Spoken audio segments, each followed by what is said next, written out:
হঠাৎ মিষ্টি খেতে মন চাইলে ঘরে বসেই কিন্তু আমরা মাত্র 10 মিনিট হাতে সময় থাকলেই এই সুস্বাদু নরম তুলতুলে রসালো মিষ্টিগুলো ঘরে বসেই তৈরি করে নিতে পারি। সময়টা যেমন কম লাগে, উপকরণও খুব কম লাগে, আর খেতে দুর্দান্ত স্বাদের একেবারে পারফেক্ট দোকানের মতো নরম তুলতুলে রসালো মিষ্টি, যেটা মুখে দিলেই একেবারে মিলিয়ে যায়। তো নমস্কার, রকমারি রান্নাঘরে আরও একটা দারুণ মিষ্টি রেসিপিতে আপনাদের সবাইকে স্বাগত। আশা করি আপনাদেরও ভালো লাগবে বন্ধুরা। তো এই মিষ্টিটা তৈরি করতে তেমন বেশি কোনো উপকরণ লাগে না, শুধু লাগে হচ্ছে একটা গাজর। এখন তো প্রত্যেকের ঘরে গাজর থাকে, একটা গাজর নিয়ে নেবেন আর হাতের সময় মাত্র 10 মিনিট থাকলেই এই সুস্বাদু মিষ্টিটা আপনারা খুব সহজে ঘরে বসে তৈরি করে নিতে পারেন। তো গাজরটাকে আমি গ্রেট করে নিলাম, ভালো করে আগে ধুয়ে নিয়েছি। গ্রেট করে এবার মিক্সি জারের মধ্যে নিয়ে এটাকে একটা পেস্ট তৈরি করে নেব। পেস্টটা যে একেবারে মিহি হতে হবে এরকম কোনো ব্যাপার নেই, হালকা একটু দানা দানা থাকলেও কিন্তু খেতে বেশ লাগে। তো আমি 1 কাপ জাল করা ঘন দুধ নিলাম, তার মধ্যে থেকে একটুখানি দিয়ে এই যে দেখুন পেস্টটা তৈরি করে নিলাম। পেস্টটা কিন্তু হালকা দানা আছে। এইবার আমি এটাকে একটা বড় বাটিতে নিয়ে নিলাম। এবার মিক্সির মধ্যে একটুখানি জল দিয়ে মিক্সিটা ধুয়েও এর মধ্যে দিয়ে দিলাম। এখানে দিয়ে দিলাম হাফ বাটি সুজি, আর দিয়ে দিলাম হাফ বাটির থেকে একটু কম ময়দা। আপনারা আটাও দিতে পারেন। আর এখানে দিয়ে দিলাম আমি একটু নারকেল ভেজে দিয়েছি, 2-3 চামচ নারকেল একটু ভেজে দিয়েছি। ভাজা নারকেলটা গন্ধটা খুব সুন্দর হয়, তার জন্য ভেজে দিলাম। আর 1 চামচ দিলাম আমি চিনি। চিনিটা আপনারা মিষ্টি খেলে দেবেন, না হয় নাও দিতে পারেন। সামান্য একটু লবণ দিয়ে শুকনো উপকরণগুলো ভালো করে আগে মেখে নিলাম। মাখা হয়ে গেলে যে 1 কাপ দুধ নিয়েছিলাম, বাকি দুধটা এখানে দিয়ে দিলাম। দিয়ে এবার সুন্দর করে এটাকে মেখে নেব। মেখে মাত্র 5 মিনিট এটাকে একটু ঢেকে রাখবো। দুধটা একটু গরম ছিল, আর সুজিটা একটু ঢেকে রাখলে খুব সুন্দর কিন্তু নরমও হয়, সফটও হয়। তো 5 মিনিট আমি ঢেকে রেখেছিলাম। 5 মিনিট পর ফিরে আসছি। 5 মিনিট পর ফিরে এসে দেখুন সুজিটা কিন্তু অনেকটা নরম হয়ে গেছে। এইবার আমি এখানে দিয়ে দিলাম 2 চামচ চালের গুঁড়ো। খুবই সামান্য 1 চিমটে বেকিং সোডা দিলাম। বেকিং সোডাটাকে দিয়ে এইবার সুন্দর করে 2 মিনিট এটাকে ভালো করে মেখে নেব। মাখাটা কিন্তু অবশ্যই একেবারে সফট করে মাখাবেন, নরম করে মাখাবেন, আর এরকম থকথকে করে মাখাবেন। আমি কিন্তু শুধু 1 কাপ জ্বালানো দুধেই এখানে ব্যবহার করেছি, আর সামান্য একটুখানি জল শুধু মিক্সি জারটা ধুয়ে দিয়েছিলাম।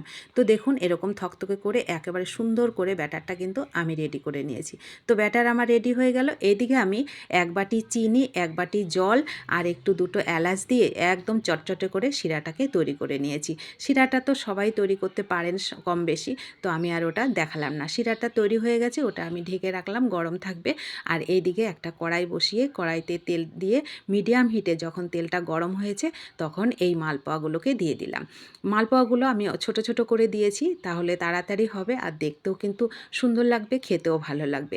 একটু একটা চামচ দিয়ে এভাবে তেলটা উপরে দিয়ে দেবেন, তাহলে দেখবেন খুব সুন্দর ফুলে উঠবে এগুলো। তো আমি চামচ দিয়ে একটু তেলটাকে দিয়ে এরকম করে দেখুন আমি এটাকে উল্টে পাল্টে 2 মিনিট মতন ভেজে নিয়েছি। ভাজাটাও কিন্তু বেশি ভাজার দরকার পড়ে না, খুবই কম সময়ে কিন্তু ভাজাটাও রেডি হয়ে যায়। এই মালপোয়া মিষ্টিগুলো বন্ধুরা আপনারা যদি একটু মিষ্টি দিয়ে তৈরি করেন, তাহলে কিন্তু এমনি শুকনো খেতেও কিন্তু অসম্ভব মজার লাগে। একবার যদি না তৈরি করে খেয়ে থাকেন, বলবো একবার তৈরি করে খেয়ে দেখবেন, দেখবেন দারুণ লাগবে খেতে। কেউ বুঝতে পারবে না এটা গাজর দিয়ে তৈরি হয়েছে। আর একটা গাজরে যে এত সুন্দর মালপোয়া মিষ্টি তৈরি হয়, যখন আপনারা বানিয়ে খাবেন তখন তো অবাক হয়ে যাবেন বন্ধুরা। তো দেখুন পরেরগুলোকেও আমি একইভাবে এইভাবে চামচ দিয়ে তেলটাকে ছড়িয়ে ছড়িয়ে দিয়ে সুন্দর করে লাল করে ভেজে নিয়েছি। খুব সহজে ভাজাটা হয়ে যায়, আর নরম হয়, সফট হয়, আর একেবারে ফুলকো। দেখুন কতটা ফুলকো হয়েছে। বাইরেটা হয় হালকা খাস্তা, আর ভেতরটা একেবারে নরম সফট হয়, অনেক জালিদার হয়। তো এই যে চালের গুঁড়োটা দিলাম, যার জন্য একটু খাস্তা হয়, সুজি চালের গুঁড়োর জন্য। তো এইবার আমি কিছুটা এখানে ভিজিয়ে দেবো চিনির শিরার মধ্যে, কিছুটা আমি শুকনো রেখে দেবো। তো দেখুন এই যে কত সুন্দর একদম নরম তুলতুলে, মিনিট 5 আমি শুধু এটাকে ঢেকে রেখেছিলাম। 5 মিনিট ঢেকে রাখার পরে একেবারে শিরার মধ্যে এই মিষ্টিগুলো একদম রসে টইটুম্বুর হয়ে গেছে। তো 5 মিনিট পর দেখুন কত সুন্দর নরম সফট রসালো মালপোয়া মিষ্টি কিন্তু আমার রেডি হয়ে গেল। একেবারে রসালো, মুখে দিলেই মিলিয়ে যায় বন্ধুরা। এই মিষ্টিটা খেতে অসম্ভব মজার লাগে। আবারও বলবো একবার অবশ্যই তৈরি করে খেয়ে দেখবেন, মুখের স্বাদ যেন আপনাদের লেগে থাকবে। তো কেমন লাগলো অবশ্যই কমেন্ট করবেন। ভালো লাগলে শেয়ার করতে কিন্তু ভুলবেন না। নতুন বন্ধু হলে চ্যানেলটা প্লিজ সাবস্ক্রাইব করে আমার পাশে থাকবেন। যারা পাশে আছেন তাদেরকে আমার অসংখ্য অসংখ্য ধন্যবাদ ও ভালোবাসা। দেখুন কত সুন্দর নরম আর কত সুন্দর রসালো মিষ্টিগুলো কত সহজে তৈরি হয়ে গেছে। এগুলো কিন্তু ভিজিয়ে রাখারও কোনো ঝামেলা নেই। শুধু আপনি গরম শিরার মধ্যে ৫ মিনিট ভিজিয়ে রাখলেই এই রসালো নরম তুলতুলে মিষ্টিগুলো কিন্তু খুব সহজে আপনি ঘরে তৈরি করে নিতে পারবেন। আপনার দোকানে যাওয়ার আর কোনো ঝামেলাই থাকবে না। তো দেখা হবে নতুন কোনো রেসিপিতে। ততক্ষণ কিন্তু অবশ্যই সকলে ভালো থাকবেন এবং সুস্থ থাকবেন। ধন্যবাদ সবাইকে।